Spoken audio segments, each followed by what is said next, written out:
Assalamualaikum warahmatullahi wabarakatuh. Selamat pagi anak-anakku yang solih dan solihah. Apa kabar hari ini? Semoga kalian semua selalu dalam lindungan Allah. Amin ya robbal alamin. Nah, kalian sudah siap belajar belum? Semoga sudah pada siap ya. Hari ini kita jangan lupa berdoa ya. Jangan lupa berdoa sebelum belajar. Ayo kita berdoa sama-sama. Bismillahirrahmanirrahim. Nah, sekarang buka buku paketnya. Buku paket pelajaran Kurdis halaman 20. Simak ya apa yang Bu Suci jelaskan. Jangan di-skip, oke? Hari ini kita memasuki pelajaran Kurdis, tetapi ini masih sama dengan pelajaran yang kemarin ya, pelajaran 2, lanjutan dari surah An-Nas ya. Disimak penjelasan dari Ibu Suci, jangan di-skip ya, diperhatikan dengan baik, oke? Ya.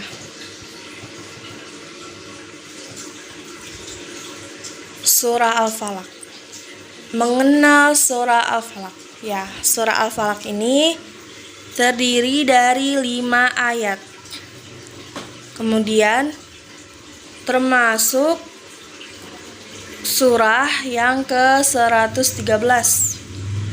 Jadi surah ini itu surah yang ke-113 sebelum surah An-Nas. Surah An-Nas 114, surah Al-Falaq ke-113. Kemudian poin yang ketiga, arti dari Al-Falaq adalah waktu subuh. Diperhatikan dengan baik ya.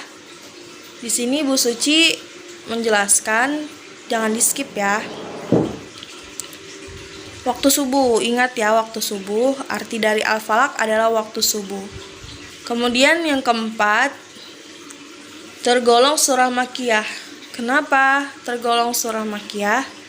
Karena diturunkan di kota Mekah. Sama, kalau surah yang diturunkan di kota Mekah itu termasuk golongan surah Makkiyah ya. Berikutnya Bu Suci akan membacakan surah Al-Falaq. Kalian dengarkan ya. Mungkin sebagian besar dari kalian sudah hafal, jadi boleh membaca dengan Bu Suci bareng-bareng. A'udzu billahi minasyaitonir rajim. Bismillahirrahmanirrahim. Qul a'udzu birabbil falaq. Min syarri ma khalaq wa min syarri ghasiqin idza waqab wa min syarri naffatsati fil 'uqad wa min syarri hasidin idza hasad. Shadaqallahul azim. Ya, tadi sudah Bu Suci bacakan ya. Pasti sebagian besar kalian sudah hafal ya, seperti tadi yang Bu Suci sudah bilang. Oke, selanjutnya isi kandungan surah Al-Falaq. Yang pertama, surah Al-Falaq mengandung isti'azah, masih mengandung isti'azah ya, yaitu permohonan perlindungan dari segala makhluk. Makhluk di sini itu disebutkan bukan hanya makhluk jin atau apapun itu makhluk, tapi juga diri sendiri. Diri kita sendiri juga termasuk makhluk yang kita harus melindungi diri dari segala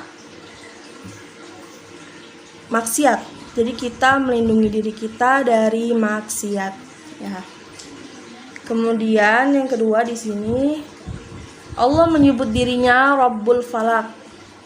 Rabbul Falaq itu artinya Tuhannya subuh atau pagi dan Tuhannya seluruh makhluk. Ya. Kenapa di sini Allah menyebut dirinya Rabbul Falak?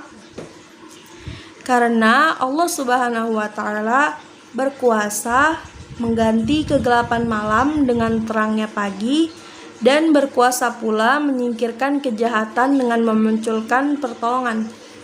Memunculkan pertolongan itu maksudnya adalah memberi pertolongan. Allah itu yang memberi pertolongan, yang memberi kuasa. Kemudian poin yang ketiga, surah Al-Falaq mengandung isti'azah, ya tadi permohonan perlindungan dari kejahatan malam, sihir, dan orang yang hasad. Di sini maksud orang yang hasad itu apa, Bu Guru? Maksud dari orang hasad ini adalah orang yang dengki, orang yang tidak suka jika kita menerima kenikmatan dari Allah Subhanahu wa taala. Semoga kita dilindungi dari orang-orang hasad ini ya, dan jangan sampai kita juga menjadi orang yang hasad. Kemudian poin yang keempat, surah Al-Falaq menjelaskan bahwa sihir itu memang benar adanya. Oleh karena itu, manusia harus berlindung kepadanya, bukan yang lain. Sihir itu benar-benar ada ya. Oleh karena itu, kenapa kita harus membaca surah Al-Falaq dan surah An-Nas? Surah yang disebut sebagai Al-Mu'awwizatain tersebut. Nah, poin yang kelima, hasad membawa keburukan dan mengakibatkan kejahatan.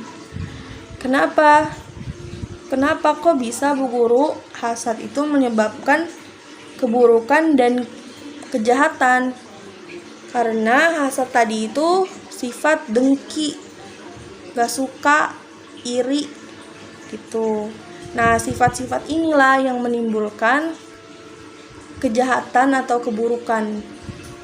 Ya, sifat-sifat tersebut yang bisa menimbulkan kejahatan dan keburukan timbul dari sebuah sifat yang tercela, kemudian menjadi perbuatan yang membawa keburukan bagi orang lain. Nauzubillahi min dzalik.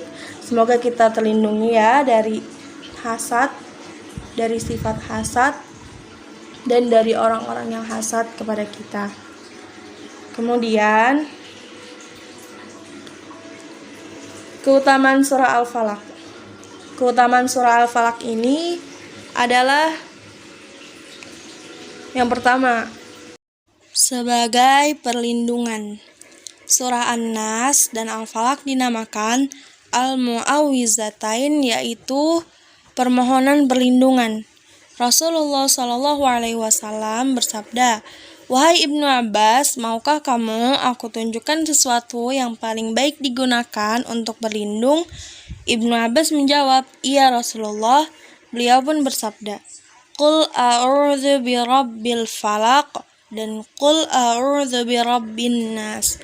Dua surah ini hadis riwayat An-Nasa'i.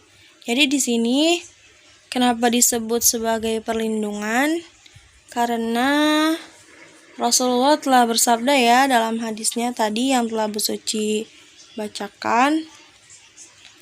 Ya, kemudian yang kedua, sebagai penyembuhan. Kenapa disebut penyembuhan? Sini ada hadis dari Nabi SAW,